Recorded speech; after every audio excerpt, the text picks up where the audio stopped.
on 95.3 FM in Windhoek, Desert Radio.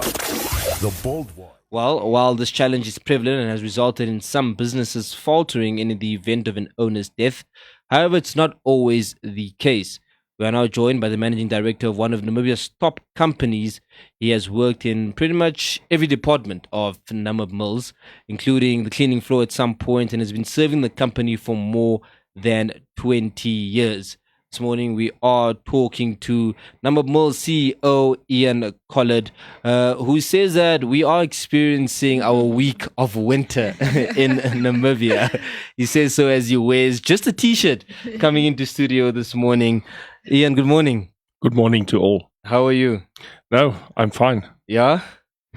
New week, short week. New week, short week, 100%. Now, Ian, before we get into, the specifics and elements of Namibia Mills, I guess just for the benefits of our listeners, just talk to us a bit about who Ian Collard is. Talk to us a bit about your origin story, where you grew up, and a bit about your background. It's difficult. It's difficult to remember, but I'll try to. Mm-hmm. My dad is a farmer near Windhoek, and I grew up on the farm, cattle farming, and then I started my school career, if you could call it like that, at Van Rijn Primary School. It's just up the street. Just up the street, that's right. I was in the hostel there from then it was sub A, not grade 1. And I finished my secondary school at Windhoek High School. And then I went down to South Africa, the University of the Free State in Bloemfontein. I was there as well. I'm also a Kofsies alumni. Yeah. Maybe that's one of the reasons why I'm still wearing short sleeves. Because it gets pretty chilly there, hey? It's getting pretty chilly there. Yeah. That was the only university that allowed me, and I studied accounting there. And then I came back, and there was a firm, G.J. Hanekom and Co. Later became Coopers and Lybrand, and I started my articles there and later became a chartered accountant. I finished my articles, and after 2 years of working there as an audit manager, I then moved in 97 to Namibia Mills. And then I've been too lazy to move away. So I've been with Namibia Mills for 25 years, and I started there as a financial manager, or damager, as they said at that stage. And today I'm the CEO of the whole group. That includes Feedmaster as well as Number Poultry. I'm married, and I only had time for 2 children because I got married quite late. So yeah. Well, now Ian, as you say, 25 years is not an easy feat at all, right? I mean, you started from the bottom and literally worked your way all the way to the top. So just talk to us about, the type of commitment that goes into that kind of progression in your career, especially in the corporate sector. I have to say that when I was finishing up my studies in Bloemfontein at that stage, I was actually not looking forward to become an accountant, and the reason for that is I was actually longing to farm, but and I'm still would like to pursue a career in agriculture, but that's for later. But what I actually did is that if you have to go to work, you might as well enjoy it. And Namibia Mills, in a sense, is actually giving me that because we are in agriculture, and I therefore enjoy every day immensely. And if you've got passion for your job, if you go to work with a smile, I think that, in a sense, is about 80% of having a success in that specific career. I always say, if you have to do something for 8 hours a day, normally that's the normal 8 or 9 hours a day, that's a work day, you might as well enjoy it. Because if you're not enjoying it, then your life would run past you and you will not know it. So I actually enjoyed, and I always try to do something new. So if somebody resigned, somebody retired, I was always, because there's always then a void. And if you put up your hand to do something, then they will see you. So in that sense, my days were never boring, and currently it's still even less boring than it could have been. Mm. But I enjoyed the 25 years there. Yeah. I think that's that's quite great. It's a positive outlook that you have there on your professional career. But you did say, earlier in describing yourself that you only had time for 2 kids, right? But being married and being a family man, and also being the CEO of one of the biggest companies in the country, how do you find time to balance between the two? To balance between family and work as well, seeing that you love it so much. I don't think I've got a balance. Mm. A lot of people will say no. I've found the balance, but I think there are a lot of sacrifices, Yeah. specifically from your spouse, Hmm. and then also in a sense from your family. But and that sacrifice comes from their side mostly, Mm. trying to accommodate you in order to provide for the family. Mm. But in return for that, you would like to give your children a good education and a good upbringing. So what we decided early in our marriage is that my wife stopped working. Mm. So she, in a sense, sacrificed her career. Mm. And I have to say that currently the only fruits of our life is actually our children. Mm. So we focus a lot on that. But if we go on holiday or something like that, then we tend to go alone, and we tend to go where we always are in each other's vicinity, so we can spend a lot of time together.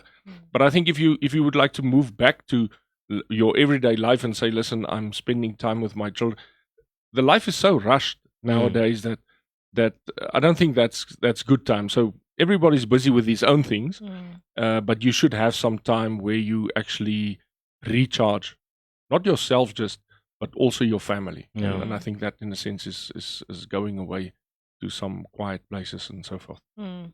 And then when you and your family do that, are there any activities that you guys like to do? How do you engage as a family? Sure. Well, my children are very they playing hockey, so Okay.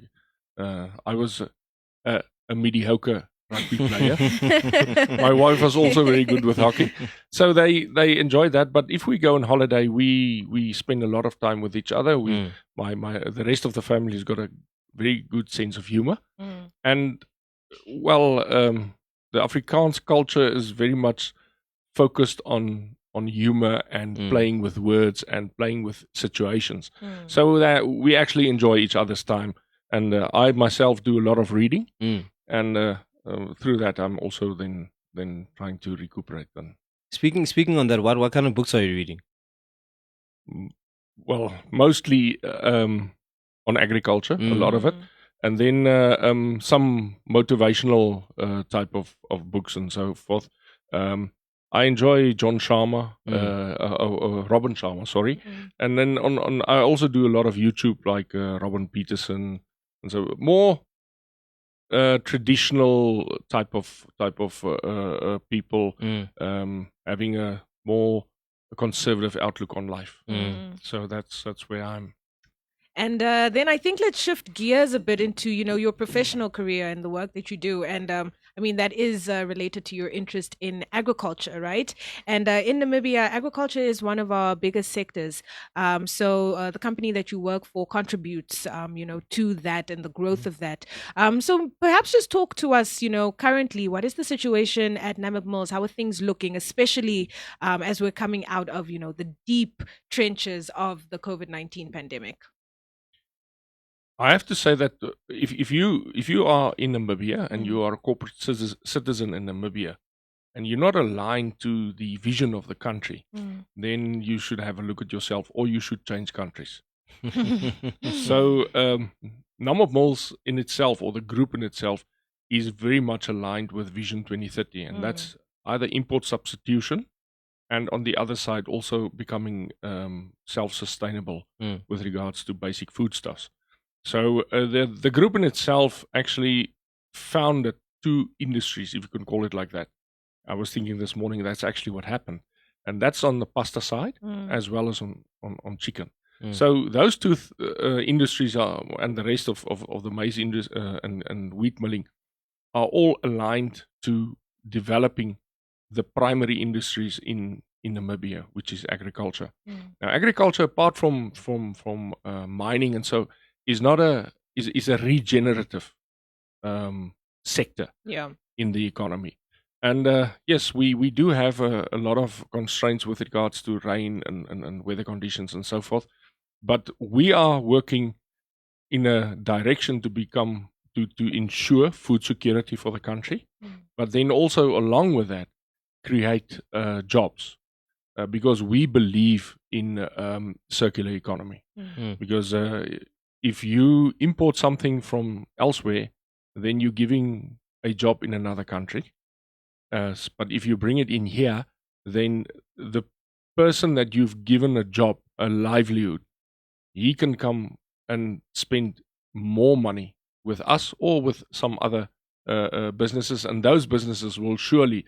It's easier to spend money locally than spend money abroad because it's difficult. It's not the country that you are in. It's not the shop that are next door and so forth. So from our side, I think over a period of time, we're trying to create more and more jobs. Unfortunately, for the corporate industry or for a corporate company, it's always very expensive to create a job. Currently, to create one sustainable job for the corporate side of the private sector, it costs about $1 million Namibian to create one job. Luckily, that's not the case on the SME side as well as the more informal side of the business of our economy. So a lot of additional jobs can actually be created there.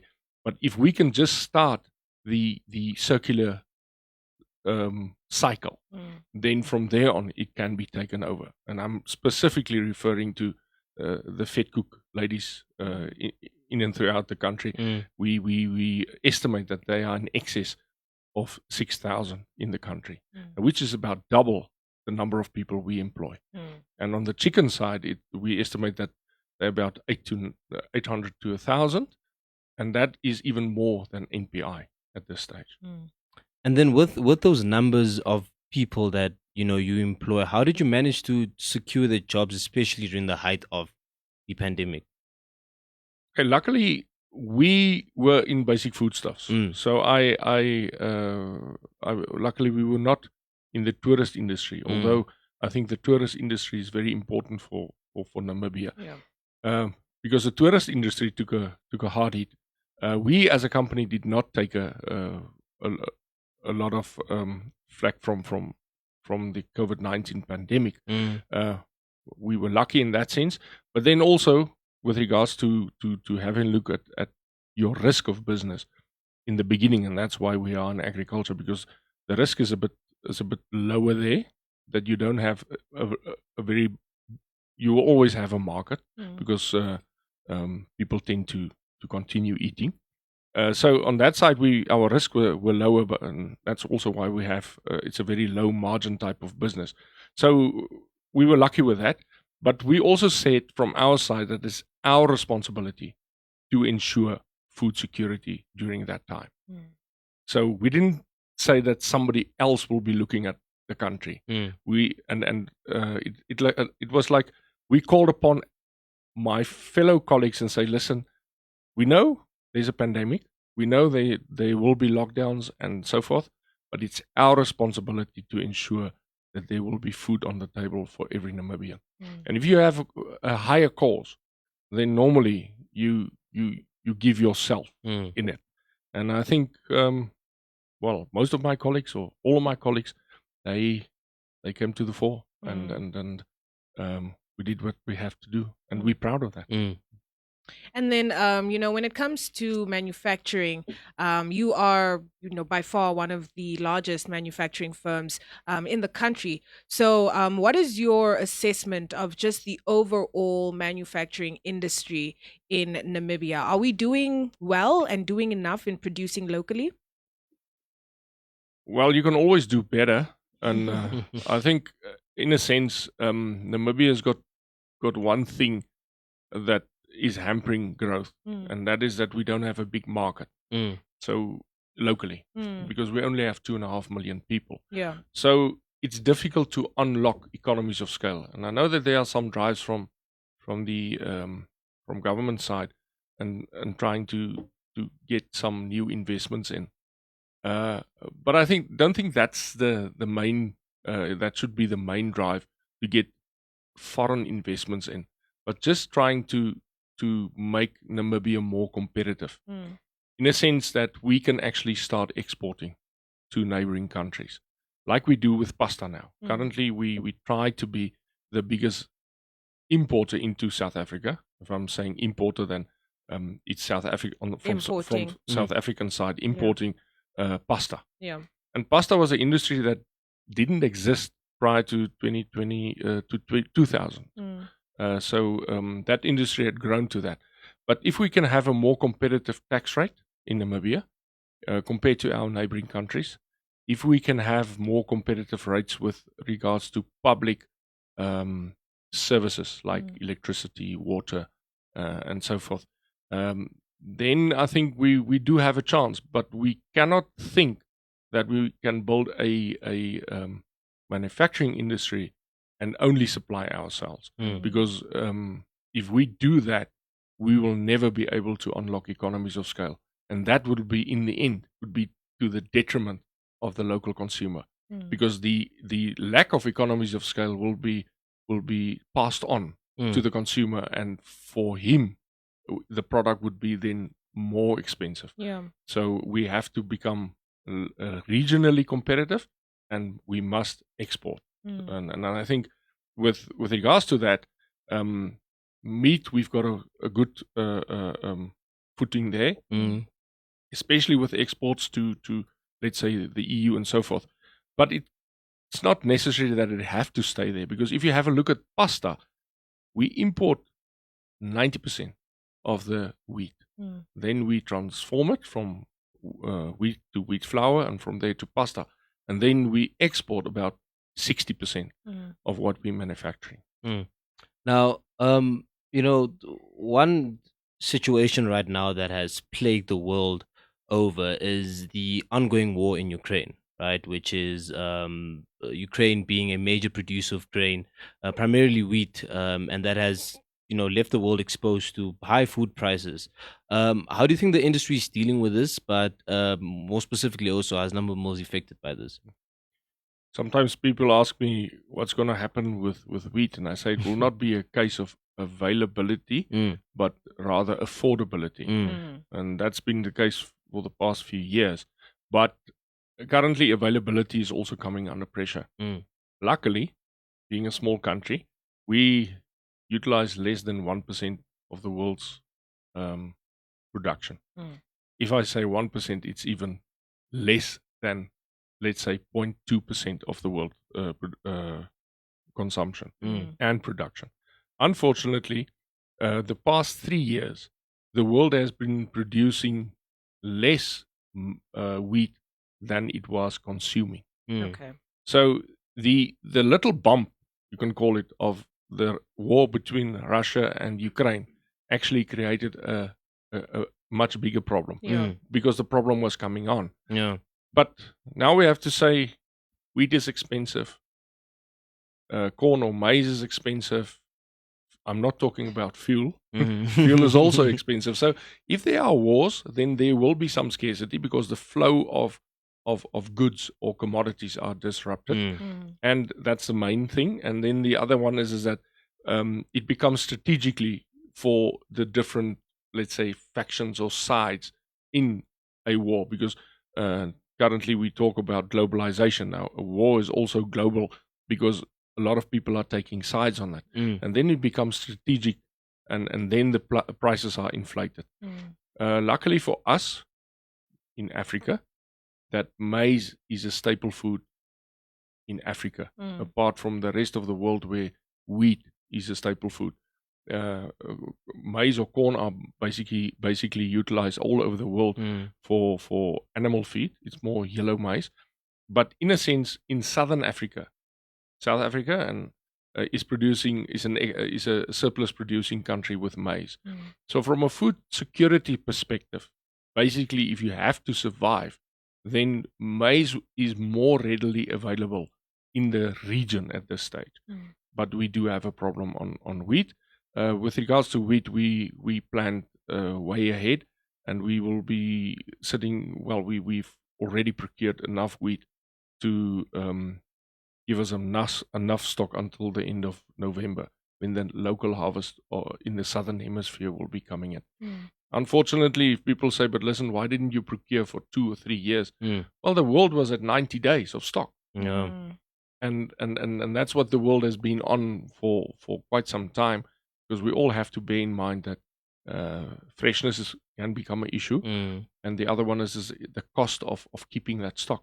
So nobody is it's very expensive. Yeah. So the whole world actually moved away from that in the 70s and 80s, and currently we're sitting with 90 days of stock on wheat all over the world. Sure. Yeah. Not just us. And then, with that in mind, why hasn't Namib Mills considered, a primary production chain for grain, specifically things like wheat, right, that you use for making your pastas, so that you can also create a value chain locally instead of importing the wheat? The wheat is a bit more difficult than maize. The reason for that is that Namibia is a summer rainfall area, and wheat is a winter crop. So in essence, you're actually moving against nature, if I can call it like that. That's why Russia and the Ukraine is so important for wheat production, because that's where it originated from the steppes of Russia, because the weather there is in its favor. So producing wheat in Namibia or South Africa, for that matter, Namibia doesn't have enough cold units, they call it. So our winters, except for this week, is never cold enough, or is not cold enough to facilitate the production of wheat. But on the maize side, back to your argument, yes, it's a valid one. Unfortunately, in business, and we've grown quite substantially for the past few years, but we focused on the manufacturing industry. We, in a sense, started farming because we are chicken farmers also. And for a corporate to farm to be in agriculture is very difficult, because it's a science that is not an exact science. So to manage that is quite difficult, because you don't have key performance areas and say, listen, this and this must happen exactly like that, because if there were a hailstorm or no rain or whatever, then it becomes difficult to manage it. And for now, we focused on what we think we are good at, and that's manufacturing. I have to say, in a sense, that we must also take history into account, and that the green schemes were actually on the forefront, driven by state owned enterprises. That, I think, is going to become a thing of the past, and maybe that will move over to private sector. And from our side, maybe we'll have an appetite for that. Yeah. Now, I see we're running just a bit out of time, but there is a question that most Namibians would want to ask you specifically, and I think we can make that our last question. Is we did touch a bit on this, but for the benefit of those listeners who are interested, is why is it the price of top score going up so high? Can we perhaps just get into that a bit? Okay. Well, first of all, there's a domino effect. When wheat started increasing, then all carbohydrates started increasing. So potatoes, rice, and to a sense sugar also. So that was on the back of that, and it's way past inflation. So that's why it became so expensive. What we try to do is that we, as an industry, do not make a percentage of the raw material. We don't have a percentage markup. We've got they call it a miller's margin, and that miller's margin we only try to increase by normal inflation. So what I'm trying to get at is that you will see that, say for instance, wheat, in a sense, and maize also increase by about 40 to 50%, the raw material alone. But if you go back to the price increase itself, the price increase is much lower, and that is to facilitate only the increase in the commodity.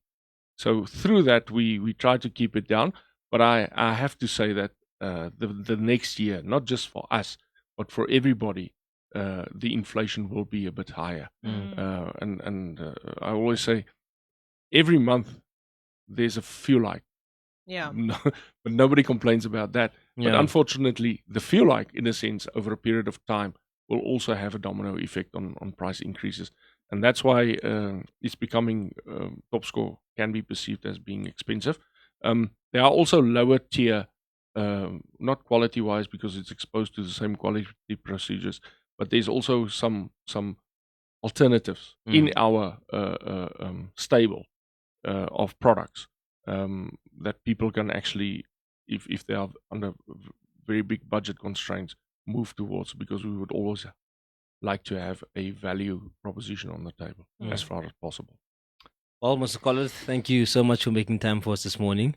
Really do appreciate, just sort of some insight in who you are, but also the, ins and outs of what's happening at Namibia Mills. Really appreciate your time. Thank you very much.